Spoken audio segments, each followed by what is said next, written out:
Oh!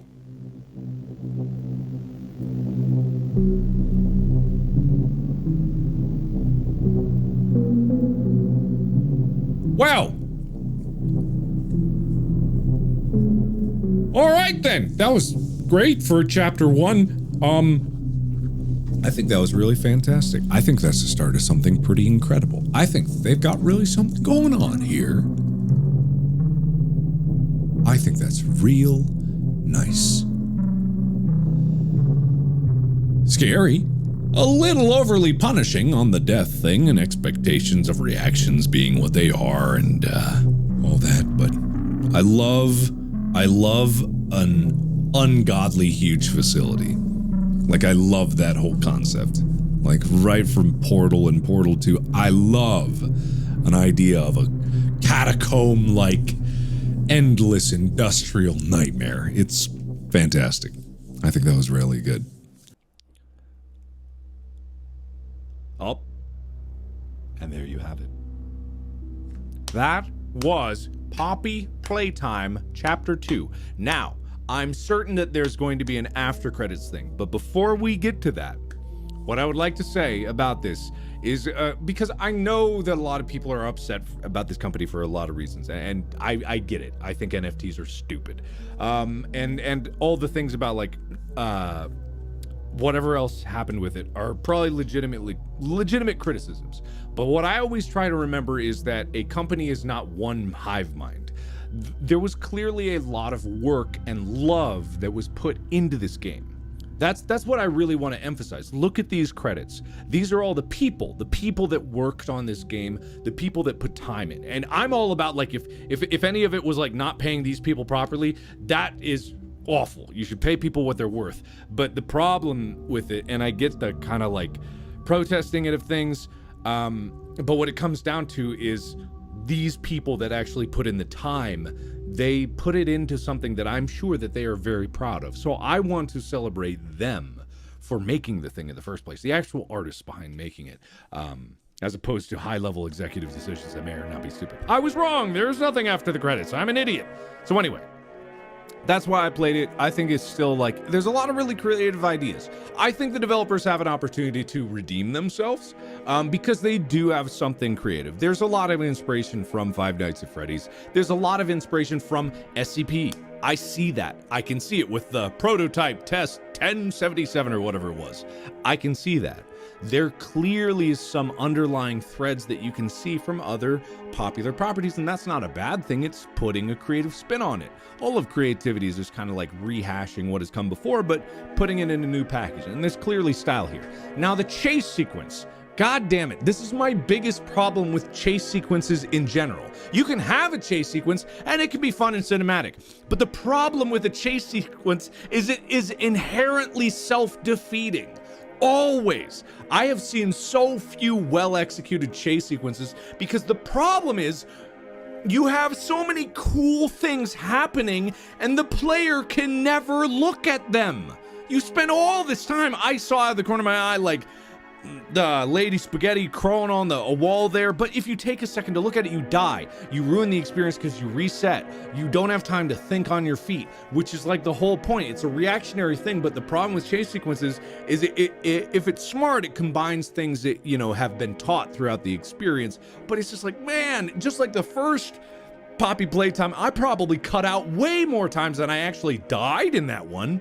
But anyway, it is what it is. I thought that was a really cohesive and very polished experience. I didn't think it was as scary as like the first one. It did have some moments of good, like, creepiness to it, but I think it was probably lacking in a lot of like the super grounded scare factor. And also, Sean was in it. Mr. Jacksepticeye himself was there, proud and Irish, extremely Irish, and I think that's pretty cool.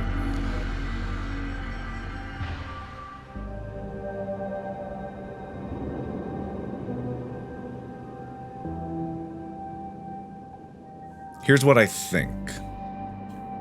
Obviously, I was frustrated with it. That one, that's obvious. It was frustrating. And here's what I think was occurring is I'm fine with a story that unfolds, like, without revealing everything. I actually like that, and it's like, it's got layers there, and there's a universe that is, and you don't need to know all about it to be in there experiencing it, right? Right.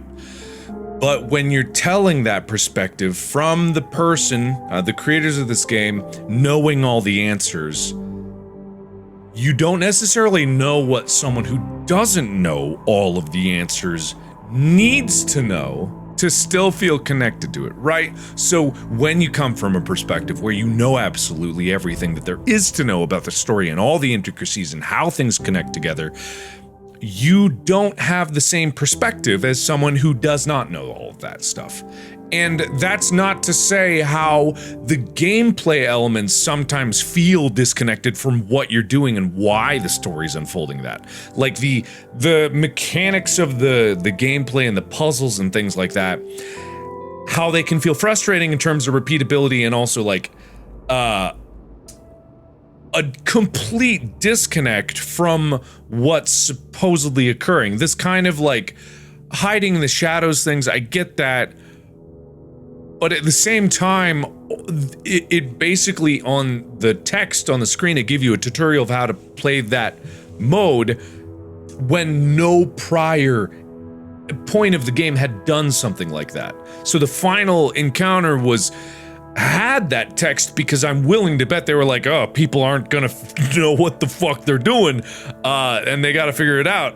They even had to do a mini tutorial of like, hey, go to that side room and see what happens. It literally said see for yourself, and it's like, oh, the steam. Oh, okay.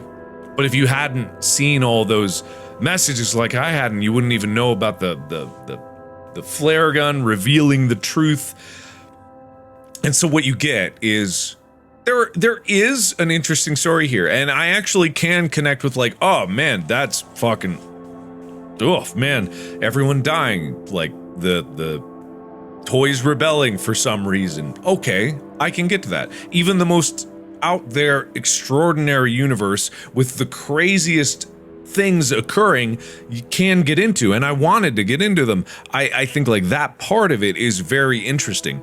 I think it was bogged down because there was that fundamental disconnect between the gameplay elements and the monotonous puzzling and what felt like padding for time, really. Whereas you had this nice setting of like, okay, play care.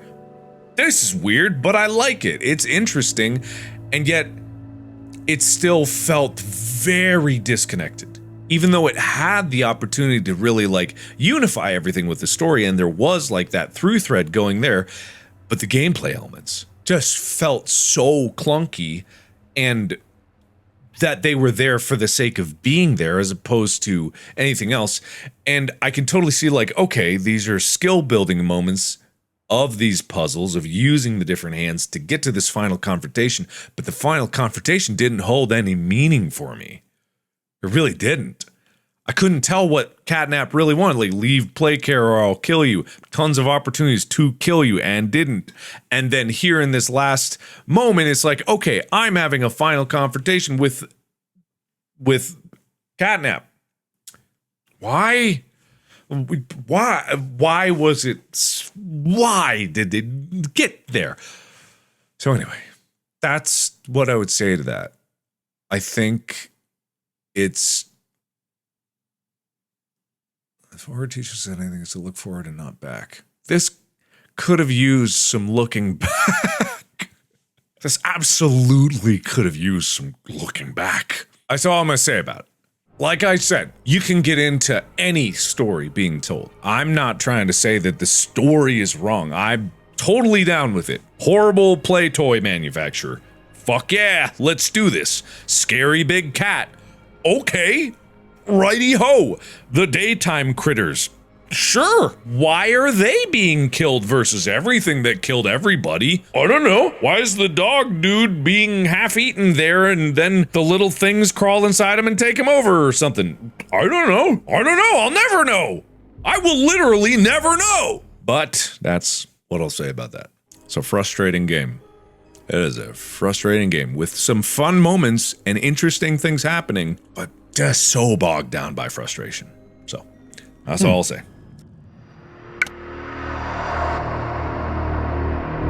And there you have it.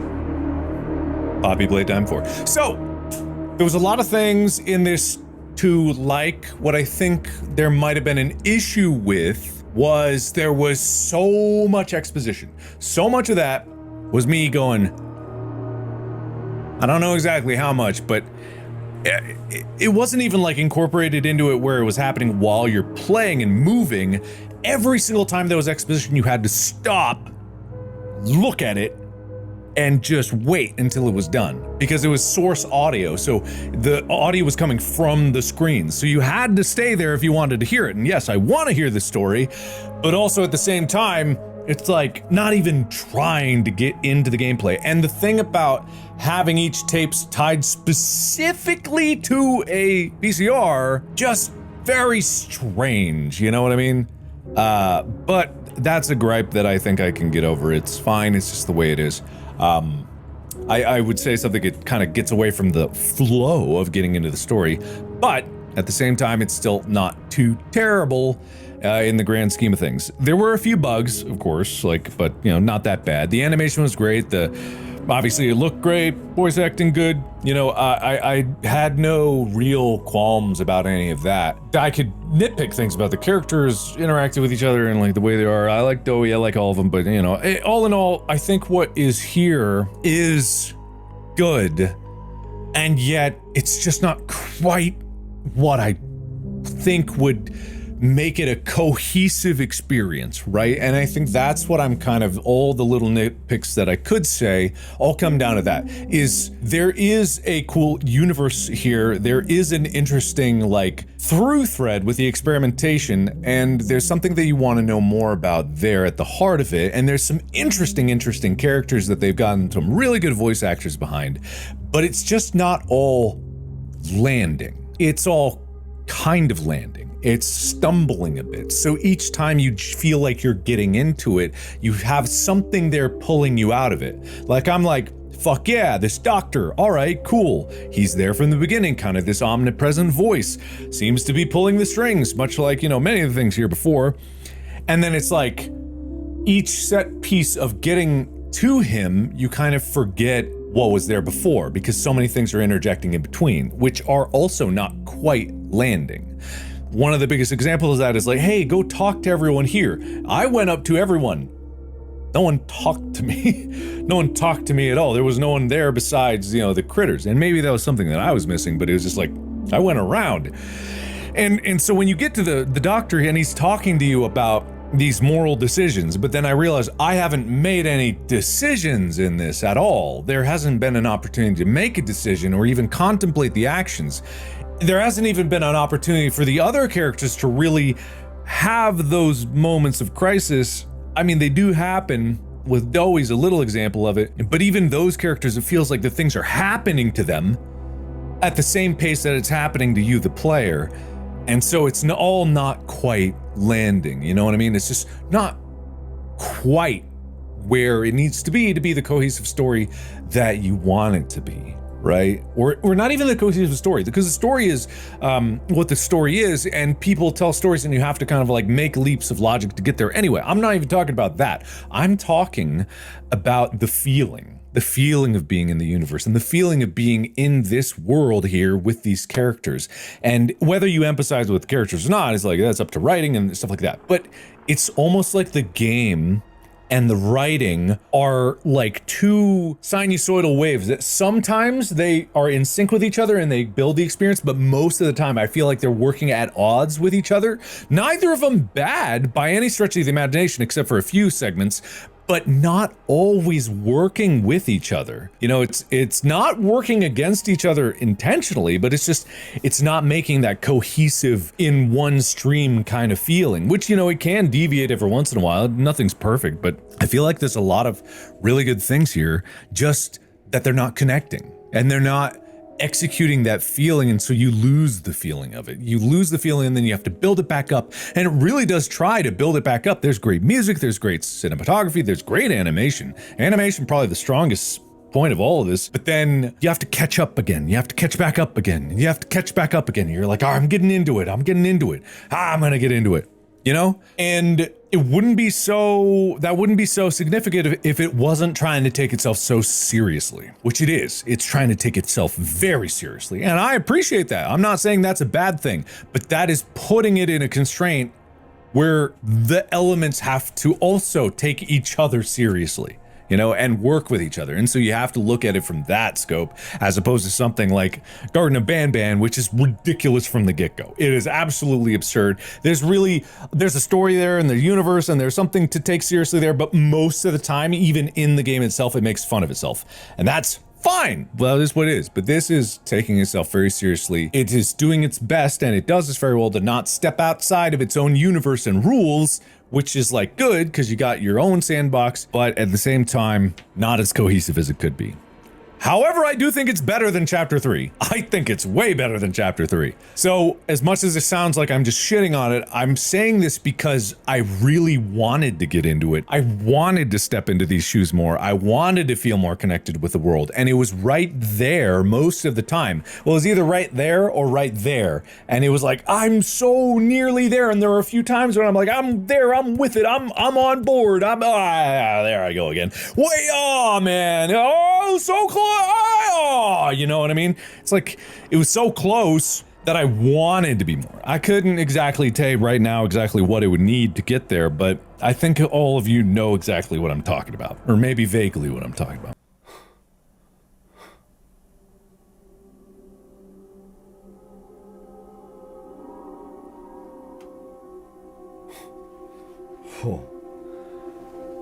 Oh yeah, no, that guy did sound familiar. I'm sure he was from before. Yeah, you're right. That guy, that is the same voice. Totally.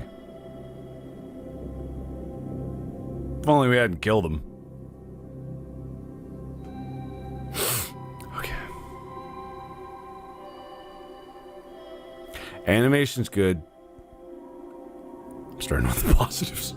I'm starting with the positives here, alright? Okay, bear with me. Animation good. Clearly, art quality, very good. The movement isn't quite as good. The mechanics, I don't find fun. The switching hands, probably there's an easier way to do it than just like the scroll wheel, which I was doing, I'm sure. But still, it's not even just that. It's that it is slow to do that. It is like, to switch is, it's slow, right? I see no reason that couldn't be instantaneous. Literally, just like make it fast, because the gameplay requires it to be fast. Why is the actual animation of it not fast? Anyway, whatever. This was a fucking mess. I am saying this because, and I have this policy, right? If it's the first game in a new series, if it's the second, third, I can be more forgiving of things finding its footing. This is chapter fucking 5, right? I should know the motivation very clearly. I should know where I'm going. I should know why I'm going to it. I should know exactly what the character motivations are. That one guy couldn't tell you why he was the escort this time around. As much as I like the hair girl, that was fucking random. As random could be, being like, hey, here's a cool set piece. It's now it's happening. Now is this fun. And it doesn't matter if that set piece is interesting. I liked the aesthetic of that a lot better. It was random. Why was that there? Just to be an obstacle. That's it. It didn't have any cohesion to the story. There was this, like, I missed, of course, some videotapes. But when you're playing a game, you should know why A is connecting to B and then C. And I'm sure that there might be some very thin threading between there if you get the VHS, but my fear is that there's not. My fear is that even if I had gotten all of them, there would be no threading, because I don't see how you could possibly justify going from where we were to where we ended up to leaving that place and it mattering nothing, right? Mattering nothing to it. Here's an interesting character, gone. This character's interesting, gone. This character's interesting to be around you for a bit, gone. Now, my worst part about this, for me personally, is I don't know if the developers of this game think it's just their thing. We're the chase sequence game. We're the game of chase sequences. We are the chase sequence game. That was in the first one and people loved it. And then the second one, remember when Mommy Longlegs was chasing you? Oh, it was fucking nuts. Remember the third one when we put more chase sequences in? Remember the fourth one, the chase sequences. Maybe we'll tone down a little bit for the fifth one. Chase, chase, chase, chase. I do not like my gameplay to be trial and error, right? It every time it did it, the stakes were lower, right? And that's really the issue that I have with it. From a mechanical perspective, a chase sequence is fine if it's well designed and it can be fun and it's like in a key moment where it's there and it makes sense. But the problem is this one, especially chapter 5, holy fuck. Half the entire game was chase sequences. And it just because it's doing them again and again, it suddenly has to introduce, oh, here's a new thing in here. A chase sequence is not the time to introduce a new mechanic. I don't even care if it's something as innocuous like, oh, decouple the train cars. It's like, to learn that the vast majority of people are going to die to that. And in a chase sequence, as I've said before in these games, as soon as you die, it loses all of its value. To do it again, to go through it and be like, oh, I remember how this goes now. Oh, I've learned this now. The whole point of a chase sequence is to be a climactic moment where the stakes are very high and you have to quickly think on your feet of all the mechanics that you've mastered through the entire experience that you've been doing it. And if you fail, it's your fault as the player. If you fail in that moment, it's your fault because you didn't apply the mechanics that you've been learning the entire fucking game. And it had that. I'm not even saying it didn't have that, but it's like, oh my God, enough! Enough. Tired of it. So tired of it. I'm so tired of it. And frankly, I think that there was like emotional core here that was trying to shine through. And it's like, I wanted to be in it, but by the time I got there, I didn't care. I just didn't care. And yeah, I'm hungry. Yeah, I'm grumpy. I'll admit that. I'm not giving this a number rating. I'm just saying thoughts. So put that bias into whatever you're taking in out of this. But I think that even if I wasn't hungry, I'd be saying the same things, but nicer. I would be saying the same things, but nicer.